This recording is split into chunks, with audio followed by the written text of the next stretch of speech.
Morning students of class 5। हम लोग science में पहला वीडियो में पढ़ चुके हैं कि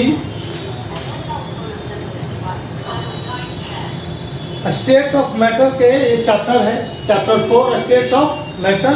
और पहले वीडियो में हम लोग एटम, मॉलिक्यूल्स, एलिमेंट और कंपाउंड के बारे में पढ़ चुके हैं। अब हम लोग पढ़ेंगे स्टेट्स ऑफ मैटर में कि पदार्थ के कितने अवस्थाएं होते हैं, यानी पदार्थ के 3 अवस्थाएं होते हैं। पहला जो है वह सॉलिड है। तो सॉलिड क्या है ये जानिए। सॉलिड को हिंदी में हम लोग कहते हैं ठोस।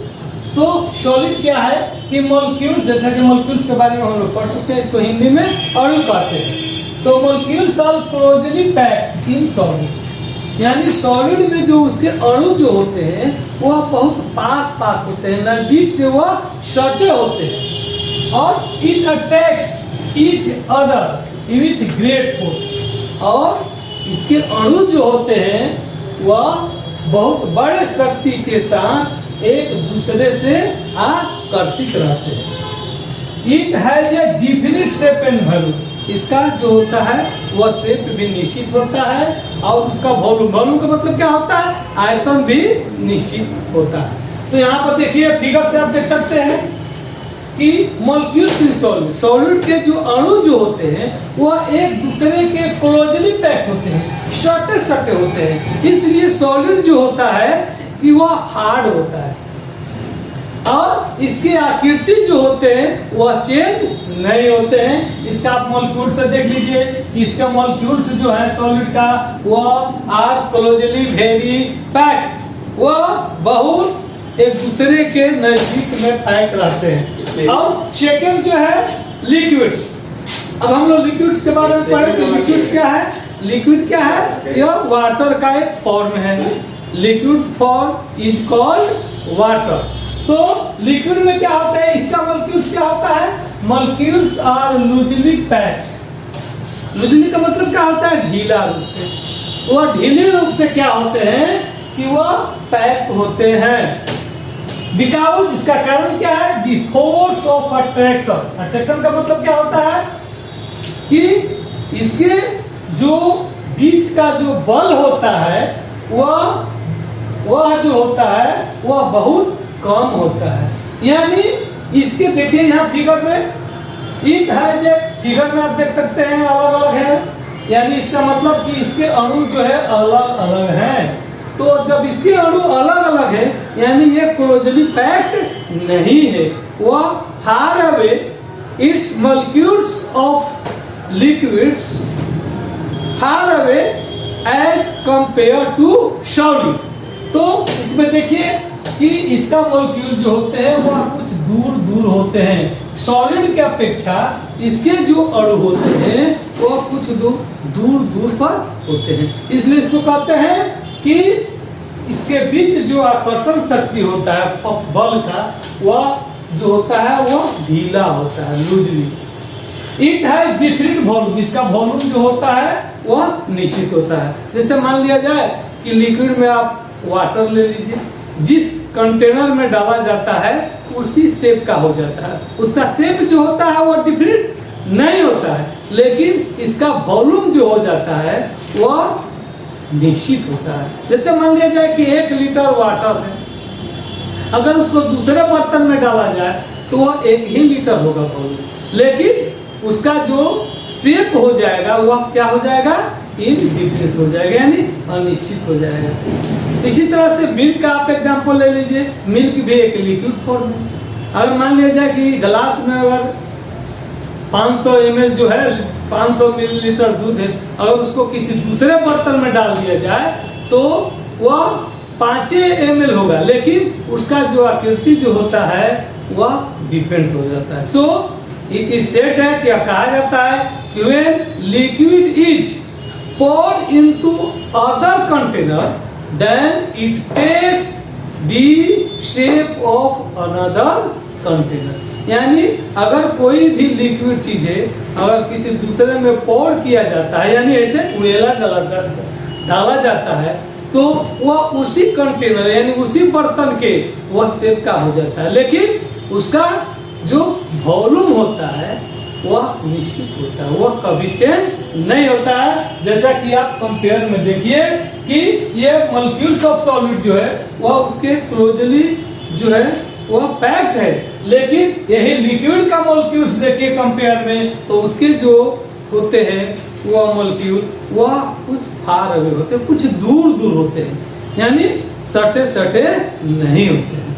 और इसके बीच में जो आकर्षण बल जो होता है यह इंडिकेट करता है अलग अलग कि इसके बीच जो आकर्षण शक्ति है एक दूसरे का वह जो होता है बहुत कम होता है, यानी means the attraction between liquids is less but the attraction between force of solid is more.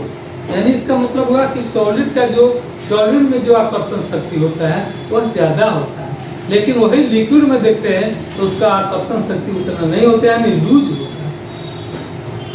They have neither than less it has different volume, जैसा कि हम बताए हैं इसका वॉल्यूम जो होता है वह डिफरेंट होता है। अब हम लोग चले गैस के बारे में। गैस से जानते हैं जो हाइड्रोजन गैस हुआ, कार्बन डाइऑक्साइड हुआ, CO कार्बन मोनोऑक्साइड हुआ, तो ये सब सारे गैस है। तो ये सब गैस है, तो उसी गैस के बारे में हम लोग स्टडी करें कि गैस क्या है, गैस में क्या प्रॉपर्टी है, इसका गुण क्या है।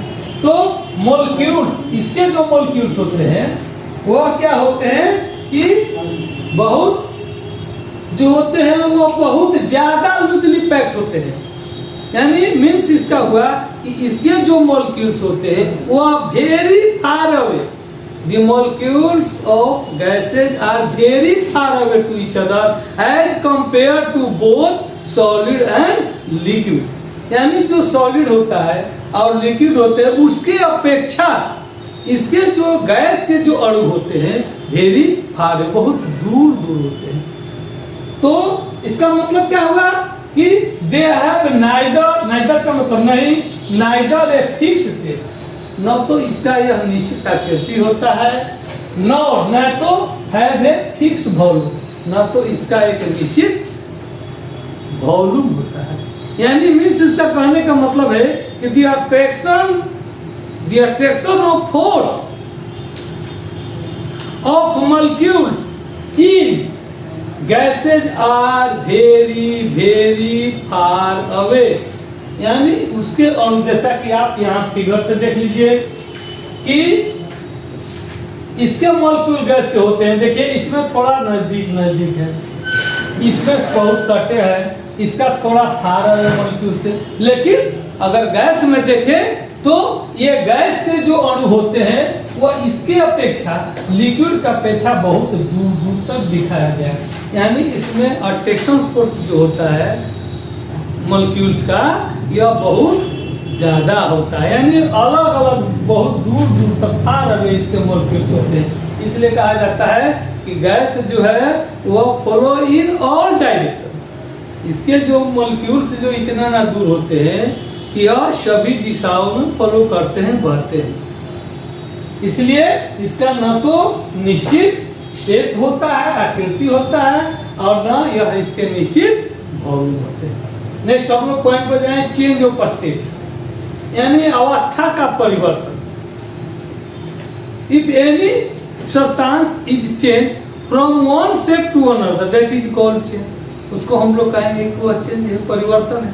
जैसे मान लिया जाए कि मिल्क है, अगर मिल्क को हम लोग दही बना देते हैं, पनीर बनाते हैं, चीज बनाते हैं, तो कहेंगे कि उसमें कुछ चेंज हुआ। लेकिन कुछ ऐसे भी चेंज होते हैं तो वह परमानेंट चेंज होते हैं, और कुछ ऐसे भी चेंज होते हैं वह टेम्पोररी चेंज होते हैं। तो जो टेम्पोररी चेंज होता है उसी को हम लोग कहेंगे फिजिकल चेंज। तो चेंज दो प्रकार के होते हैं, पहला होता है फिजिकल चेंज, जिसको हम लोग हिंदी में कहते हैं भौतिक परिवर्तन। सेकंड जो है वो केमिकल चेंज है, इसको हम लोग क्या बोलेंगे, इसको हम लोग कहेंगे रासायनिक चेंज। तो जो फिजिकल चेंज होता है उसमें क्या होता है कि वस्तु में परिवर्तन होता है, लेकिन कुछ ही समय के लिए उसमें चेंज होते हैं, पुनः बैक होकर वह अपने ओरिजिनल फॉर्म में आ जाते हैं, यानी अपने मौलिक रूप में आ जाते हैं, पहले की स्थिति में आ जाते हैं। तो उसको हम लोग कहेंगे फिजिकल चेंज। जैसा कि ये डिफिनेशन से देखिए कि it is a temporary change. Temporary का मतलब क्या होता है? अस्थायी परिवर्तन है। In which no new substance is form, जिसमें कोई नया पदार्थ बनता नहीं। एग्जाम्पल में जैसे कोकोनट ऑयल जो है, नारियल का तेल है, वह बिकम्स सॉलिड, वो सॉलिड हो जाता है। इंडिविजुअल जाने में देखेंगे कि जब नारियल का तेल होता है वह जम जाता है, सॉलिड फॉर्म हो जाता है। लेकिन वही लिक्विड इन समर, ग्रीष्म में क्या हो जाते हैं?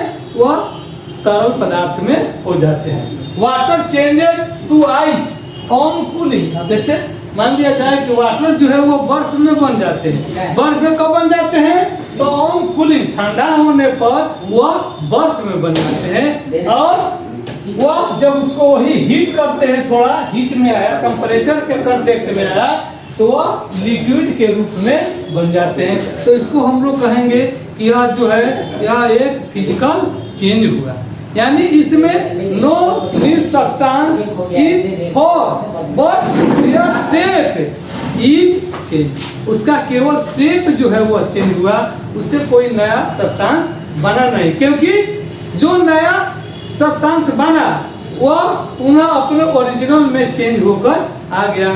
तो इसको हम लोग कहेंगे कि फिजिकल चेंज। यानी ये चेंज जो है उसको हम लोग कहेंगे टेम्पोररी चेंज, यानी अस्थायी परिवर्तन। नेक्स्ट जो है केमिकल चेंज है, इसको हम लोग रासायनिक परिवर्तन करते हैं। ये क्या होता है कि it is a permanent change, यह एक अस्थायी चेंज है। इनहिबिट, जिसमें no new substance is form, इसमें जो होता है वह न्यू सब्सटेंस यानी नए पदार्थ का निर्माण होता है। तो अब देखिए इसमें क्या अंतर है? इसमें जो बनेगा वह नया पदार्थ बनेगा, और फिर नया पदार्थ जो बनेगा तो वह पूर्व के मैटर यानी पूर्व के पदार्थ में वह चेंज नहीं होगा, कन्वर्ट नहीं होगा। यानी ये इसको हम लोग कहेंगे परमानेंट चेंज, अस्थायी परिवर्तन। तो ये क्या है कि in which new substance is form, नए पदार्थ का जो होता है वस्तु का निर्माण होता है। जैसे एग्जांपल देखिए, ए पेपर बर्न्स, कागज जो है जलता है, एंड टर्न्स इनटू एसिड, और वह राख में परिवर्तन हो जाता है। एसिड माने राख होता है। अब बोलिए आप लोग समझिए इस बात को कि अगर मान लिया जाए कि पेपर है वह राख बन जाए, अब राख से तो पुनः पेपर बन नहीं सकता है, वह कम बैक नहीं होगा।